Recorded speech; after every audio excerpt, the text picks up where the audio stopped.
한국 현대사의 그 대표적인 지성인이신 이어령 선생님께서 이런 이야기를 했습니다.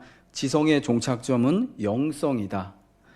이분이 원래 되게 오랜 세월 동안을 무신론자, 특별히 우리 예수를 믿는 신앙에 대해서 굉장히 배척하는 그런 삶을 사셨다가 비교적 최근이죠.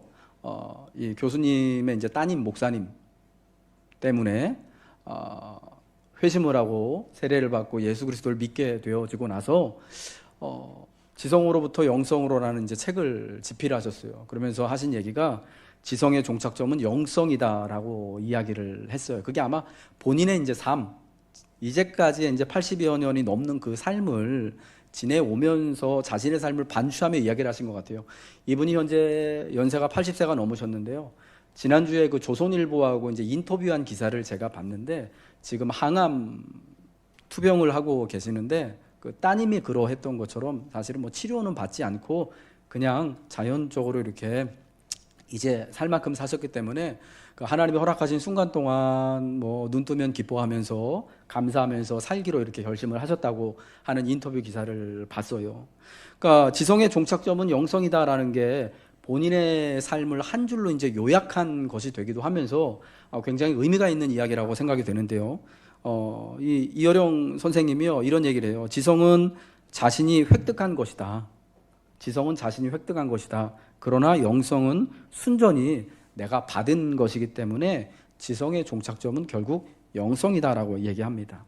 영성은 순전히 받은 것이다라는 그 정의를 통하여서 알 수 있는 것은요, 영성의 가장 중요한 중심, 이게 영성의 다라고 할 수 있는 것이 사실은 감사다라는 것을 알 수가 있어요. 영성이 누가 말하는 것처럼 기도를 되게 홀리보이스를 가지고, 아시죠 여러분? 홀리보이스, 그런 홀리보이스를 가지고 오랜 동안 방언으로 기도하면서 혹은 여러 가지 갖가지 진짜 신비로운 일들을 체험하면서 하는 그런 것이 영성이 아니라, 그런 것은 사실은 우리 삶의 어떤 외견적으로 드러나는 증거나 모습이 없더라도 정말 작은 것에 하나님이 이제껏 삶을 살아오게 하신 모든 것에 대하여서 감사하는 것이 그게 바로 영성이다라는 것을 우리에게 알려주는 것 같습니다. 하나님은 매년 3번 절기를 지킬 것을 하나님 백성들에게 요청하셨습니다. 애굽에서부터의 구원을 기념하여서 지키는 무교병의 절기, 유월절이라고도 불리우죠. 그리고 수고하여 밭에 뿌린 것의 첫 열매를 거두는 맥추절의 절기, 또 수고하여 이룬 것을 연말에 밭에서 거두어 저장하는 수장절의 절기, 이게 여러분 오늘날의 추수감사절의 절기가 되는 것이죠. 이렇듯 3번의 절기를 지키라고 말씀을 하셨습니다. 왜 매년 3번 절기를 지키라고 하셨는가? 그 이유가 있습니다. 첫 번째는 우리는 우리의 삶이 내 계획과 내 방식대로 사는 것이 아니라, 내가 경영하는 대로 사는 것이 아니라 하나님이 정하신 법과 시간을 따라 살아감을 스스로 자연스럽게 터득하고 깨닫게 하시기 위함이었다라는 것입니다. 하나님이 정하신 이 매년 지켜야 될 3번의 절기는요, 다 봄, 여름, 가을, 겨울 계절의 순환과 연관이 되어져 있습니다. 이제 늦은 겨울이 지나가고 초봄이 다가올 때 6월절 절기를 지키는 거예요. 오늘날 이제 초봄이 시작될 때 우리가 또 그리스도의 순환과 그리스도의 죽음과 부활을 기념하는 부활의 절기, 순환의 날과 부활의 절기를 한 주간 동안 지키지 않습니까? 그것이 이제 옛적에 말했던 6월절의 절기가 오늘날 이제 그리스도의 순환과 죽음과 부활을 의미하는 부활절의 절기가 그 딱 시기적으로 맞아요. 구원을 의미하는. 그리고 이제 봄이 지나가고 이제 막 초여름으로 들어가려고 하는 그때 지키는 것이 신약에서는 오순절이라고도 불리는 맥추절의 절기인 거죠. 그리고 이제 가을을 마치고 추수하고 이제 수확을 다 끝낸 이후에 겨울을 준비하면서 지키는 절기가 수장절, 초막절이라고도 불리는 추수감사의 절기인 거예요. 1년에 봄과 여름과 가을과 겨울 이 4개의 계절이 순환하며 지내는 것은 모든 사람들에게, 특별히 모든 생명들에게 똑같습니다. 사람이건 짐승이건, 그리고 이제 이 땅을 살아가고 있는 모든 풀이건 초목이건 숲이건 같지요. 어느 누구도 풍족하고 날씨 좋은 가을이 좋다고 늘 가을만을 살아갈 수는 없잖아요. 가을이 다 지나고 나면 곧 겨울이 오고, 그리고 반드시 꽃이 피는 봄이 다시 오는 거예요. 이것을 하나님께서 세상을 창조하실 때 이 세상의 이 공간과 시간을 정해 놓으시고, 하나님께서 그 시간 안에, 그 공간 안에 이렇듯 계절들이 순환하면서 그 계절에 맞추어서 우리가 그 계절대로 살아갈 수 있도록 하나님이 하신 것입니다. 여러분, 그러므로 사람은요, 우리의 노력과 힘으로 또 우리가 스스로 환경을 만들어서 사는 것이 아님을 이렇듯 계절이 순환하는 것을 통하여서, 매년 3번의 절기를 지키는 것을 통하여서 깨닫게 되어지고, 이 모든 것들, 우리에게 공간을 허락하시고 삶을 허락하시고 시간과 계절을 순환케 하신 하나님을 기억하면서 감사하도록 하게 하신 거죠. 이 세상에 어떤 사람도요, 자기 스스로 내가 정한 시간표대로, 내가 정한 계획대로 내가 만들어 놓은 공간 안에서 살아가는 사람은 없습니다. 물론 그러한 착각 속에 살아갈 수가 있습니다. 오늘날 우리가 조금 더 여유가 있고 부유하다면 저 추운 겨울을 나기 위하여서 옛적의 부자들이 그랬던 것처럼 저 지중해에 날씨 좋은 휴양지들 있잖아요. 요즘 TV에 많이 나오는 그런 저 지중해 남쪽에 있는 그런 섬들이나 그런 지역에 가서 따뜻하게 겨울을 보내고 돌아올 수도 있고, 이런 것들을 통하여서 내 삶은 내가 주관하고 내가 계획할 수 있다라고 또 여길 수 있겠지 모르겠지만, 그러나 여러분, 그러한 경우에도 우리가 언제나 하나님이 정해놓으신 공간과 시간 안에서 살아갈 수밖에 없는 부족하고 약한 존재들이다라는 것을 우리는 절감할 수밖에 없는 것이죠. 그러면서 이 절기가 특별히 계절이 바뀌어 가는 그 길목마다, 겨울에서 봄으로 갈 때, 봄에서 여름으로 갈 때, 그리고 이제 가을을 마치고 이제 겨울을 바라보면서 이 절기들을 지키면서 각각의 그 계절에 맞게 하나님이 우리를 붙들어 주셨음을, 살아갈 수 있도록 모든 것을 허락해 주셨음을 감사하게 되어지는 것입니다. 그러면서 두 번째로요, 하나님이 매년 3번 절기를 지키라고 하신 이유가 모든 것이 주의 은혜임을 배우고 깨닫게 하시기 위함인 것입니다.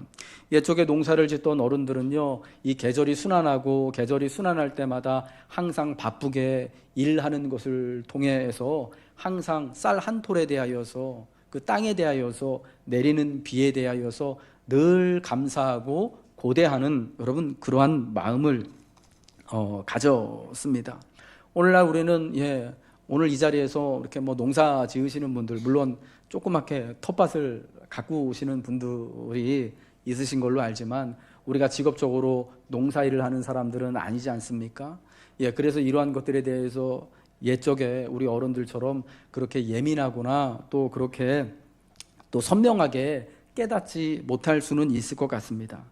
그러나 이런 시간, 계절의 순환에 따라 절기를 지키면서 내가 지금까지 행하고 살아온 모든 것들이 다 하나님의 은혜임을, 내가 잘나서 내가 다 스스로 획득한 것이 아님을 배우게 하시는 거예요. 주의 은혜와 돌봄에 대한 감사를 성회로 모여 예배하며 자원하여 기쁘고도 힘있게 드림으로 더 큰 은혜를 누리게 됨을 또한 고대하게 되어지는 것이죠. 3번 내게 절기를 지키라고 하나님은 말씀하시면서 하나님의 백성들에게 너희는 빈손으로 내 앞에 나오지 말아라 라고 명령하셨습니다. 3번의 절기는 모두 하나님께 모든 백성들이 나아가 함께 예배하며 예물을 드리라 말씀하십니다. 너희는 빈손으로 내게 오지 말아라.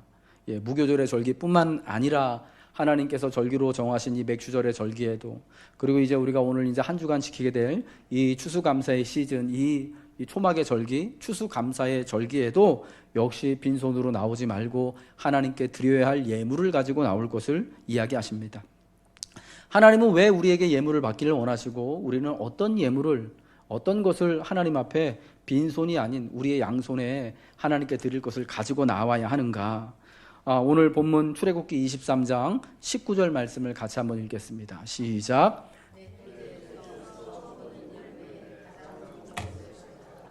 너희 하나님 여호와의 전에 드릴지니라. 우리의 토지에서, 우리의 삶에서 처음 거둔 열매, 가장 좋은 것을 가져다가 하나님께 드려야 되는 거예요. 처음 거둔 열매에 가장 좋은 것을 드리는 것이 여러분 우리가 이 절기에 드려야 할 것이다라는 것입니다. 하나님은 처음 거둔 열매, 또 그 중에서도 가장 좋은 것을 드려라라고 말씀하십니다. 근데 이게 여러분 강조에 강조가 붙은 거거든요. 처음 거둔 열매 중에서도 가장 좋은 것을 드려라라는 것이 아니라 이게 사실은 처음 거둔 것, 그 처음 거둔 열매, 즉 가장 좋은 것을 드려라라고 보는 거예요. 왜냐? 처음 것은 언제나 귀하고 또 언제나 가장 중요하고 처음 것은 언제나 가장 값비싼 것입니다. 이 처음 거둔 것을 통해 앞으로의 거두어드릴 추수의 풍성함과 은혜의 넉넉함을 기대하는 것이죠. 이 첫 것은 그래서 앞으로 거둬들일 모든 것을 상징하는 거예요. 그래서 첫 것은 가장 귀한 것이고 또 우리의 모든 것을 상징하기 때문에 이것을 하나님께 드린다라는 것은 하나님 앞에 내가 내 가장 귀하고 복된 것을 드립니다라는 거하고, 그런데 하나님 이것이 일부가 아니라 사실은 일부를 드리는 게 맞지만 그러나 내 전부와 같은 것을 하나님께 드립니다라고 말하는 것입니다. 이제 조금 있으면은 우리도 이제 2019년 햅쌀이 나올 거예요. 아직 햅쌀 안 나왔죠. 아직 이렇게 뭐 수확을 안 하더라고요. 이제 곧 수확을 하게 될 터인데 그때 2019년 햅쌀이 돼가지고 이제 슈퍼마켓에서 혹은 여러분 마트에서 판매된 것을 사다가 드실 수 있을 거예요. 여러분 그 쌀 너무 맛있잖아요. 이제 새해 첫 새해라고 하니까 이상하네. 그해 첫 도정한 거니까요. 얼마나 달콤하고 얼마나 맛있겠습니까? 저희 이규창 장로님 고향이 여주예요. 맞죠, 장로님? 여주 이천이요 쌀로 되게 유명하잖아요. 되게 맛있대요. 그 지역은 옛날부터 저기 임금님한테 이제 수라상으로 드렸던 그 이천쌀이, 그래서 임금님표 수라쌀인가요? 아무튼 상표가 그래요. 요즘은 동네마다 그 상표가 붙어 있잖아요. 근데 특히 이제 그 첫 해 나온 그 쌀이요, 첫 해 막 그 햅쌀이요, 일반적으로 우리가 그 해에 사 먹었던 쌀보다요 가격이 많이 비싸요. 올해 초인가요? 제가 노예 이제 목사님들 모일 일이 있어가지고 이천에 이제 이천 은광교회에서 이제 모임을 갖고 예배를 드리고 밥을 먹고 올 때였습니다. 이천 은광교회 김상기 목사님께서 젊은 목사님들, 여주하고 이천에서 사역하시는 젊은 목사님들 이렇게 다 부르시더라고요. 근데 다들 이제 다 어렵게 또 개척교회 사역을 하시고 우리 교회에서도 이렇게 또 후원하는 그런 교회들이 있어요. 쌀을 이제 목사님 방 옆에 계단이 있는데 목양실 옆에 계단에서 쌀을 한 가마씩, 한 가마가 아니죠. 20kg 한 포대씩, 한 가마하고 한 포대는 너무 다른데, 제가 좀 무식해요. 그런 거 잘 몰라요. 한 포대씩 이렇게 주는 거, 이거 햅쌀이라고 가져다 먹으라고. 진짜 맛있다고. 교회에서 쌀을 그렇게 왜 많이 구입을 했는지 모르겠어요. 햅쌀을 가지고 주일마다 이렇게 애찬을 쓰려고 하셨는지 아니면 구제를 하고 남은 건지는 모르겠는데 아무튼 한 포대씩 주시더라고요. 근데 목사님이 저도 부르시는 거예요. 그러니까 저는 안 줄 줄 알았거든요. 저는 뭐 그거 받는 거 제가 해당이 안 되는 줄 알았어요. 저는 뭐 이렇게 딱히 그렇게 감사하게도 또 교회에서 또 잘 또 돌봐주셔서 뭐 그렇게 쌀 먹는데 먹고 사는데 큰 지장이 없는 목사잖아요. 근데 목사님이요, 저도 부르시더니 손 목사도 이거 하나 가져가라 그러면서 특별히 그 노란 포대에 담겨 있는 쌀을 주시더라고요. 그냥 그러니까 뭐 기성품 그게 아니라 노란 포대에 담겨 있는 이게 진짜 맛있는 거라고 이걸 주시는 거예요. 아이 목사님 저는 괜찮은데요. 그러니까 가져가라고, 꼭 가져와서 먹으라고. 그래서 한 포대를 좀 그야말로 포대를 가져와서 올해 초에 이렇게 먹었었습니다. 사실은 그래서 원래 쌀 나오면 저희는 햅쌀 못 사 먹거든요. 본전 생각이 나가지고 이거면은 이게 얼마 더 비싸기 때문에 그냥 저희는 그렇게 이렇게 맛 그렇게 따지지 않는데 아무튼 그 쌀이 참 괜찮았다라는 이제 생각이 들어요. 제가 이 얘기를 왜 하냐면요, 여러분 항상 처음 것은 귀하고 좋고 귀하다라는 의미가 있고 그래서 그런지요 다 비싸요. 사실은 계절이 막 바뀔 때마다 나오는 이런 열매들, 특별히 과일들, 여러분 햇과일들 이제 처음 나올 때 별로 맛 없잖아요. 우리 지난 추석 때 사실은 사과도 사 먹고 여러분 뭐 저 감사하게도 배도 선물 받아서 먹고 그랬는데 그때가 뭐 한참 뭐 과일이 익을 때가 아니에요. 그런데 명절이어서 이렇게 다 선물돼서 포장돼서 서로 선물을 나눠주고 받고 먹었어요. 근데 그게 하나하나가 사실은 다 뭐 반이 포장값이잖아요. 그렇게 뭐 싸지는 않잖아요. 예, 처음 나왔기 때문에 맛은 솔직히 별로 없었어요. 저한테 이제 배나 사과 선물하신 분들 참 죄송합니다. 잘 먹긴 잘 먹었어요. 그런데 요즘 나오는 것들보다 그렇게 달고 좋다고는 생각이 안 됐었어요. 아직 완전히 익지는 않았기 때문에 명절이라서 나온 것이. 그런데요, 그때 나온 과일들이요, 첫 과일이라고 훨씬 비싼 거예요. 예. 이게 여러분 첫 것을 대하는 모든 사람들의 이제 그런 이제 태도고 생각인 거죠. 여러분 우리 하나님도 우리에게 첫 것을 요구하시는 것은요, 예, 하나님이 그리고 우리도 역시 처음 것이 얼마나 귀하고 중요한 것인지 우리 삶에 어떤 의미가 있는 것인지 이게 가장 귀한 것이고 값비싼 것이고 그리고 내 모든 것을 상징한다라는 것을 알고 계시기 때문에 처음 거둔 열매 그 중에서도 가장 귀한 것 그러니까 우리가 올 한 해 동안에 받았던 것 중에 제일 귀한 것을 하나님께 드리라고 말씀을 하신 거예요. 여러분 우리가 다음 주 추수감사 주일을 지킬 때 오늘 여러분 예배 이 주보에 감사 헌금 봉투를 추수감사 헌금 봉투를 하나씩 다 껴서 나눠 드렸습니다. 한 주간 동안 감사의 시즌으로 보내면서 지난 한 해 동안 하나님이 계절이 순환하면서 내게 주신 은혜를 기억하면서 여러분 그 예배와 헌물을 준비해 주시길 바랍니다. 물론 우리가 하나님 앞에 최고의 것, 가장 좋은 것을 드리는 건요, 우리는 항상 뭐 옛날처럼 이렇게 무슨 진짜 하나님께서 초실절 절기 말씀하신 것처럼 뭐 보리 이삭 첫 수확한 거 한 단을 이렇게 썰어다가 갖다 드리고 그러는 거 못 하잖아요. 물론 상징적으로 다음 주 예배 드릴 때 여기 뭐 그 과일도 갖다 놓고 뭐 이렇게 배추도 갖다 놓고 하시겠지만 여러분 그건 정말 그 상징적인 거고 우리 대부분은 아마 헌금을 여러분 소득 중에서 일부를 구별해서 추수감사의 헌금으로 이렇게 봉투에 담아서 하나님께 드릴 거예요.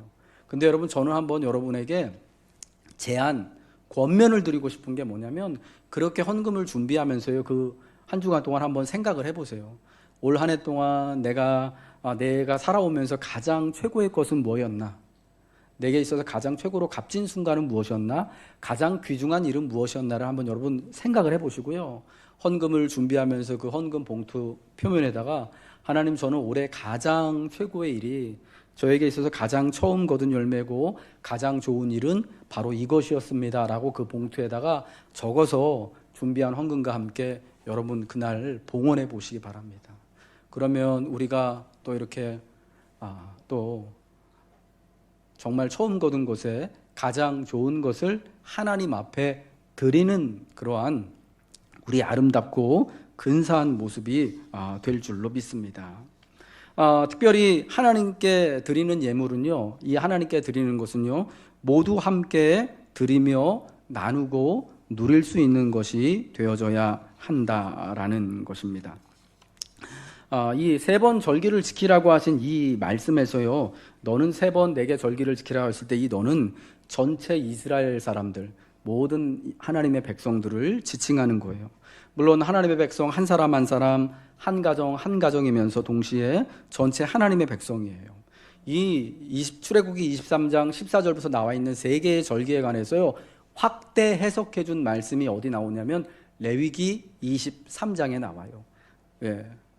서로 외우기가 너무 쉽죠. 출애굽기 23장, 레위기 23장은 다 하나님의 절기들에 관한 말씀인데 이 출애굽기 23장의 세 가지의 절기를 좀 더 디테일하게 세부적으로 설명해 주는 것이 레위기 23장의 말씀이에요.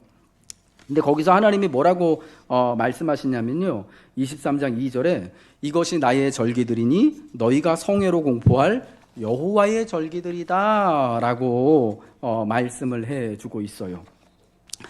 너희가 성회로 공포할 여호와의 절기들이다. 너희가 성회로 공포할 여호와의 절기들이다 라고 말씀합니다. 여기서 여러분 성회라는 말이요, 거룩한 모임이다라는 거죠. 그 자체로 사실은 우리가 함께 모여서 하나님 앞에 기쁨으로 감사하며 예배드리는 것을 전제하고 있는 겁니다. 이 성회라는 말이 영어로 sacred assembly거든요. 근데 이 sacred라는 말이요, sacrament에서 왔는데, 이게 여러분 옛날 우리 예수님 시대 때 사도 바울의 그 로마가 다스리던 그 시대 때 로마의 언어였던 라틴어에서 왔던 말이에요. sacrament. 이게 무슨 뜻이냐면, 오늘날은 우리가 어떻게 그래서 교회가 받아 쓰고 있냐면, 주님의 성찬을 뜻할 때 sacrament, 주님의 몸을 뜻할 때 sacrament라고 쓰는 거예요. 그러니까 교회가 함께 모여서 주님의 죽으심과 부활을 기념하는 주의 떡과 잔을 나누는 것을 sacrament라고 하거든요. 근데 여러분, 이 성찬은요, 혼자서 하는 게 아니에요. 우리 가족끼리만 하는 게 아니라 교회로 모일 때 교회가 함께 그리스도의 몸임을 고백하면서 함께 나누는 것이 바로 이 성찬인 것이죠.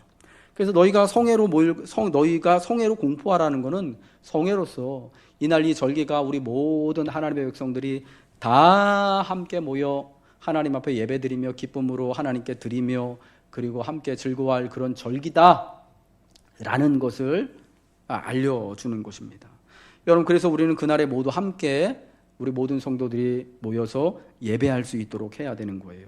여호와의 절기들을 성회로 공포하여서 모든 하나님의 백성들이 그때가 되면 다 나팔을 불고 알려서, 자, 이날이 여호와의 절기, 이제 추수감사의 절기니까 모든 성도들 다 교회로 모이십시오.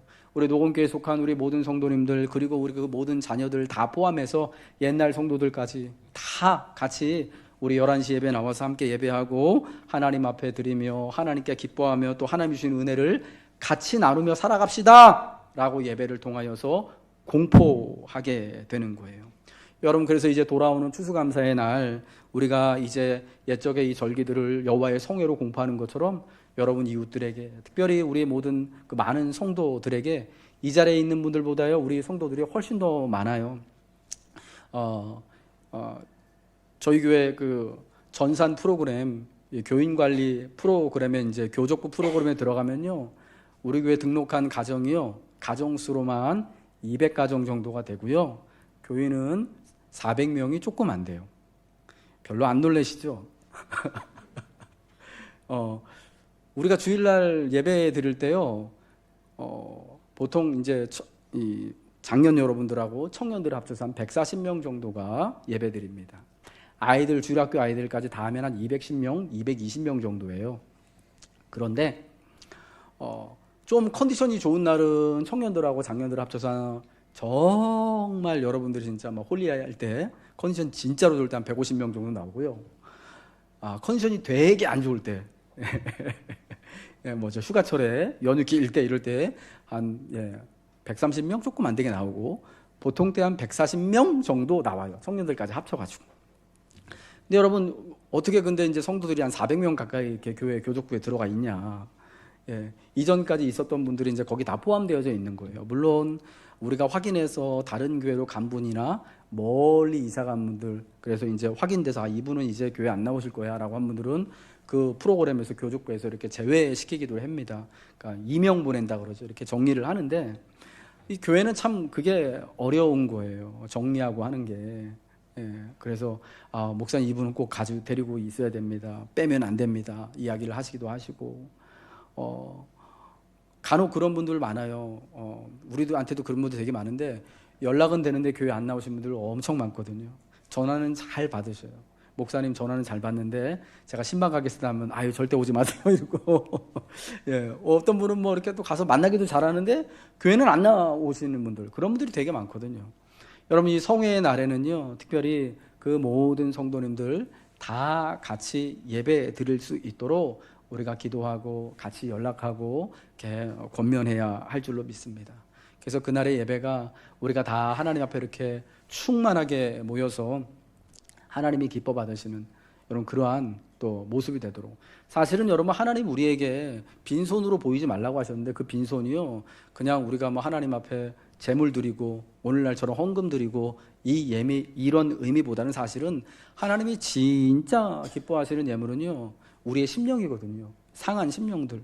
세상살이 하면서 또 같이 교회 생활하면서 이런저런 문제로 시험 들고 상하고 아픈 사람들, 여러분 오랜 동안 그래서 뭐 삶이 척박해서 또 크게 시험 들어서 나오지 못했던 분들 한 사람 한 사람을요 같이 모시고 나와서 예배 드린다면 여러분 그거 자체가 하나님이 가장 기뻐 받으시는, 여러분 우리가 드리는 처음 열매, 가장 귀한 것이 될 수 있음을 믿으시기 바랍니다.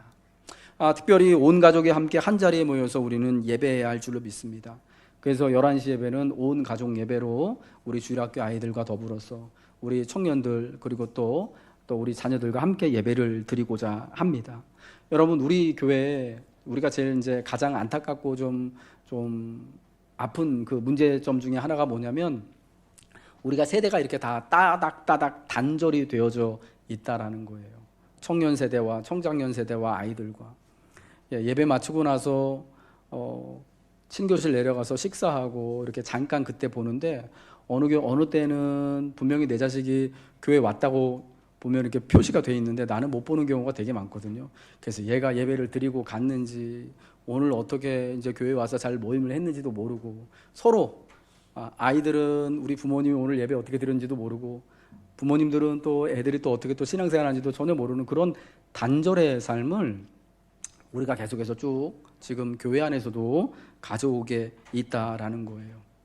여러분 그래서요 우리가 이렇게 해마다 이 절기 때만이라도 온 가족들이 온 교우들이 한 자리에 모여서 같이 예배해서 저 유치부 아이들도 유초등부 아이들도 중고등부 청소년들도 청년들도 다 우리가 그리스도의 몸을 이루는 교회구나라는 것을 우리가 같이 자각하고 고백할 수 있는 그런 은혜가 필요한 거예요. 특별히 여러분 자녀들과 함께 예배 드릴 때요 그 아이들이 직접 자기들의 손으로 헌금할 수 있도록 자기들의 가장 처음 것 귀한 것을 드릴 수 있도록 여러분 격려해 주시기를 바랍니다. 보통 엄마 아빠들이요 아이들 예배 드리러 갈 때 헌금 주잖아요. 저희도 두 아이들 교회 올 때 오늘도 저희 아내가 2,000원씩 헌금을 이렇게 딱 해서 아이들 줬어요. 원래는 자기들 용돈에서 헌금 내는 게 맞는데 저희 아이들 같은 경우에는요 용돈이 워낙 적어요. 큰애가 3만 원 받나 그러고 작은 애가 2만 원인가 받아요. 그러고 나서 물론 이제 그 나머지 것들은 사실은 다 해줘요. 그래서 뭐 그거 얼마 안 되는 용돈에서 헌금 내라 그러면 너무 야박한 것 같아가지고 헌금은 따로 이제 엄마가 이렇게 꼭 준비를 해주는데 여러분들 지난주에 저희가 이제 절기 때만큼은 야 그래도 니네 용돈에서 드리는 게 맞지 않냐 그러니까 그래서 아이들 둘이 다 동의를 했습니다. 자기들 용돈에서 지금까지 좀 저축해 놓은 게 저보다 훨씬 많아요. 그래서 그 중에서 제일 좋은 거 너희가 할 수 있는 만큼 넉넉한 마음을 가지고 하나님 앞에 잘 준비해서 드려라. 오늘 중고등부 예배 드리고 나서 꼭 헌금 봉투 꼭 챙겨서 가져와서 한 주간 동안 잘 준비해서 네 헌금은 네가 그날 추수감사헌금 꼭 하나님께 드릴 수 있도록 해라 라고 그렇게 이야기를 했습니다. 엄마 아빠가 챙겨주면 너무 쉽습니다. 엄마 아빠가 한꺼번에 한 봉투 해가지고 이렇게 다 드렸으니까 우린 가족이 다 이렇게 한 거야 라고 할 수도 있겠죠. 여러분 근데 그러면 아이들한테요 하나님께 헌금하는 거를 가르치지를 못하게 되는 거예요. 비록 액수가 적더라도 자기의 것 중에서 일부를 하나님 앞에 잘 준비하여서 드리는 훈련을 어릴 때부터 우리 유치부 아이 때부터 잘 내서 직접 자기 아이들의 고사리 같은 손으로 하나님 앞에 또 이렇게 봉헌하게 하는 것을 통하여서 아이들이 하나님을 섬기는 것. 그래서 우리의 삶의 모든 것이 우리의 시간과 물질과 공간과 우리가 누리는 모든 것이 다 하나님께로부터 오고 하나님이 그러함으로 우리의 삶을 반드시 책임져 주신다라는 것을 복되게 하신다라는 것을 우리는 아이들에게 가르쳐야 한다라는 것입니다. 마지막으로 이렇다 하나님께 예배 드리고 하나님께 예물을 드리는 것을 통하여서요 우리는 풍요가 아닌 하나님만을 섬김을 배워야 한다라는 거예요. 이 세 가지 절기를 지킬 것을 말씀하신 하나님은 그 마지막 부분에서 이렇게 말씀하십니다. 너는 염소 새끼를 그 어미의 저주로 삼지 말지니라. 우리 한번 따라 읽겠습니다. 시작. 너는 여러분 이 말씀이 되게 생뚱맞은 말씀이잖아요. 야, 3번 절기를 지켜라 하면서 너희 빈손으로 나오지 말고 처음 것 가장 좋은 것을 하나님께 이렇게 드려라 라고 하면서 하는 얘기가 염소 새끼를 그 어미의 저주로 삼지 말래요.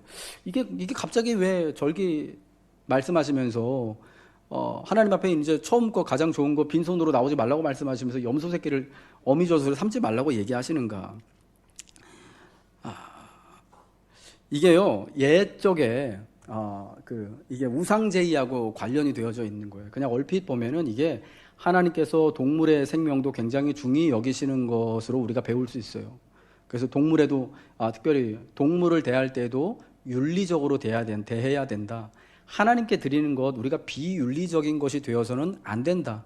우리의 삶도 또 동물을 이렇게 사용하는 것으로라도 윤리적이고 바른 하나님이 기뻐하시는 삶이 되어야 한다라는 것을 말씀하시는 거예요. 그런데 거기에는요 더 깊은 의미가 있는데 뭐냐면 우리가 사실은 쉽게 하나님을 대신해서 빠지기 쉬운 우상이 있습니다. 그게 뭐냐면 풍요라는 우상, 물질이라는 돈이라는 맘몬이라는 우상이에요.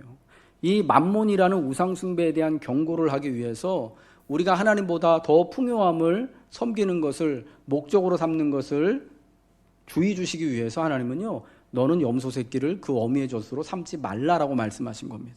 이게 어떤 말이냐면 앞으로 이스라엘 백성들이 들어가 살아가게 될 그 가나안 땅 그 사람들 그중에 그 사람들의 이제 추수 때 문화 중에 하나가 뭐냐면 모든 세상의 문화권에는요 추수가 끝난 다음에 다 축제를 하잖아요. 우리나라도 옛날에 추석하기도 하고 추석을 지내기도 하고 이 축제가 다 있는데 가나안 사람들의 그 제의 중에 하나가 뭐였냐면은 염소 새끼를 그 어미의 젖으로 삶아서 제사 드리고 그것을 나눠 먹는 풍습이 있었습니다. 근데 여러분 왜 염소 새끼를 그 어미의 젖으로 삼냐면요 이게 생명에 생명을 더하는 거거든요.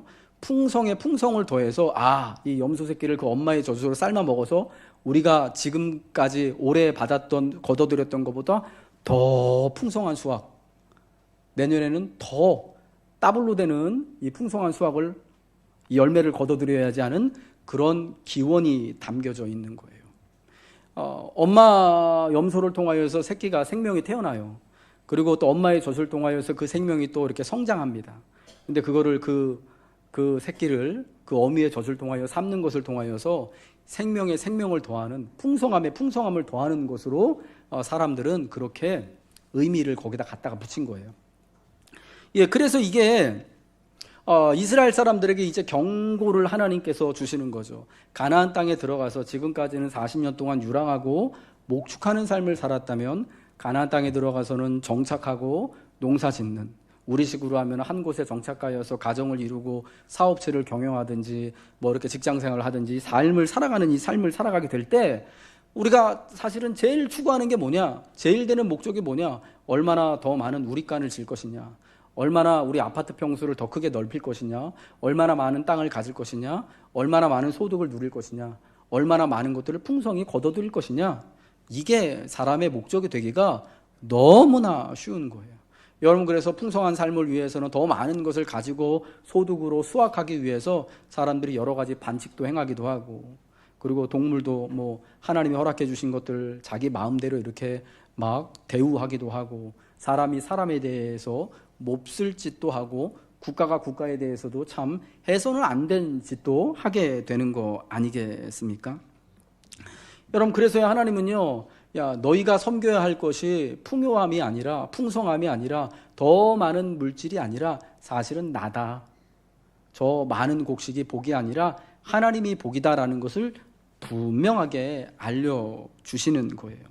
디도서 2장 14절에는요 하나님이 우리를 구원하여 주신 목적을 이렇게 말씀합니다. 그가 우리를 대신하여 자신을 주심은 모든 불법에서 우리를 속량하시고 우리를 깨끗하게 하사 선한 일을 열심히 하는 하나님의 자기 백성이 되게 하십니다. 우리를 구속하신 이유가 뭐냐? 선한 일을 열심히 하는 하나님의 백성, 자기 백성이 되게 하시기 위하여서 하나님이 우리를 구속하시고 복되게 하셨다는 거예요. 여러분 인생의 목적을 바로 알아야지 우리가 바른 삶을 살겠죠. 하나님은 우리에게 어떤 목적을 품고 계시냐? 하나님 우리가 선한 일을 열심히 내는 하나님 백성 되는 거 그게 하나님의 목적입니다. 우리가 그 하나님으로 말미암아 구원을 받았잖아요. 그럼 여러분 그 하나님의 목적답게 사는 것이 우리의 목적을 바르게 사는 거예요.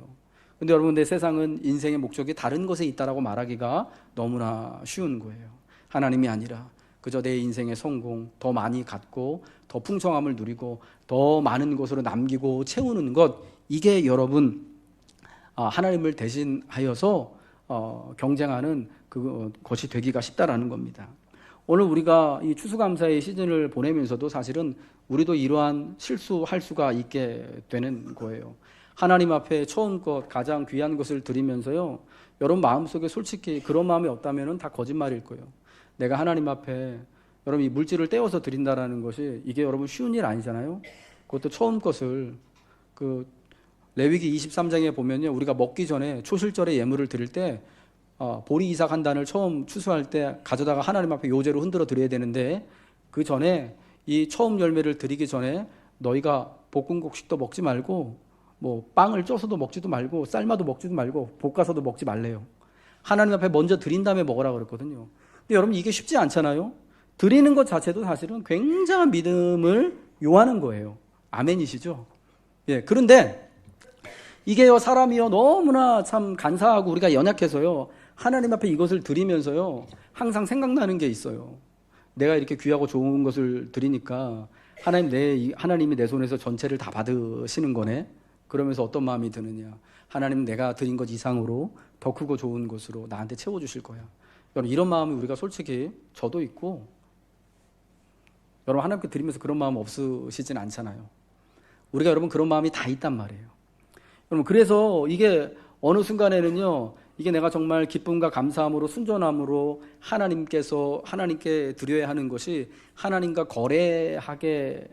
거래하기 쉽게 되어지는 게 헌금이 될 수가 있게 되는 거죠. 내가 그저 더 풍성하고 넉넉하게 살아가기 위한 그 인생의 조건 중에 하나로서 하나님 앞에 이렇게 또 예물을 드리고 더 많은 것을 바라게 된다면은 여러분 그게 염소 새끼를 어미의 젖으로 삼는 것 같은, 옛날에 하나님보다 또 풍요라는 만몬이라는 우상을 섬기고 있는 그 우상 숭배적 모습과 사실은 하나도 다를 게 없는 그런 모습이다라는 겁니다. 하나님께 헌신하는 거, 하나님께 드리고 헌금하는 것은요, 오직 그래서 기쁨과 감사함만으로만 해야 되는 거예요. 물론 여러분 이게 우리 완악한 또 우리의 삶의 진짜 현실을 살고 있는 우리의 입장에서는 그게 그렇게 자연스럽고 쉽지만은 않다라는 것을 너무나 잘 알고 있습니다. 여러분 그렇기 때문에 내 안에 계시는 성령님의 인도하심이 우리에게는 필요한 거죠. 이미 하나님을 통하여서 내 삶에 가장 필요한 것은 내가 값없이 하나님으로부터 다 유익한 그 모든 것들을 받았다라는 것을 성령님께서 깨닫게 해 주실 때 우리는 온전한 기쁨과 또 감사의 예물을 하나님께 드릴 수 있게 되는 것입니다. 여러분 우리 안에 계신 성령께서 내게 이미 모든 충만한 것을, 가장 귀한 것들을 이미 내게 다 공짜로 무료로 나눠주신 하나님이심을 여러분 깨달으시길 주님의 이름으로 축복합니다. 그리고 하나님으로부터 날마다 이 기쁨과 감사의 마음을 내게 부어주시기를 바라시길 바랍니다. 우리가 이 땅에서 하나님으로 말미암아 누리게 되는 여호와를 자기 하나님을 삼은 백성은 복이 있다고 하셨는데, 하나님 자체가 복인 거지 하나님이 우리에게 그 외에 가져다 주시는 모든 것들, 지위나 명예나 삶이나 또 물질이나 뭐 풍성함이나 또 낮음이나 높음이나 깊음이나 이 모든 것들은 사실은 그 복의 어떻게 보면 결과물들인 것이지 그것 자체가 복을 100% 상징하는 것, 의미하는 것은 아니다라는 것입니다. 오직 우리가 하나님만을 복으로 삼고 그 복되신 하나님을 우리가 기쁨으로 감사하며 섬기며 하나님 앞에 우리 자신의 모든 것들을 잘 이렇게 또 감사하는 마음을 가지고 드리게 될 때 하나님의 놀라운 복되신 하나님 자체가 우리의 삶에 온전하게 임하셔서 그 하나님으로 말미암아 앞으로 우리가 살아가게 될 우리의 삶의 공간과 시간과 이 모든 환경이 하나님의 복으로 또 충만하게 될 줄로 믿습니다.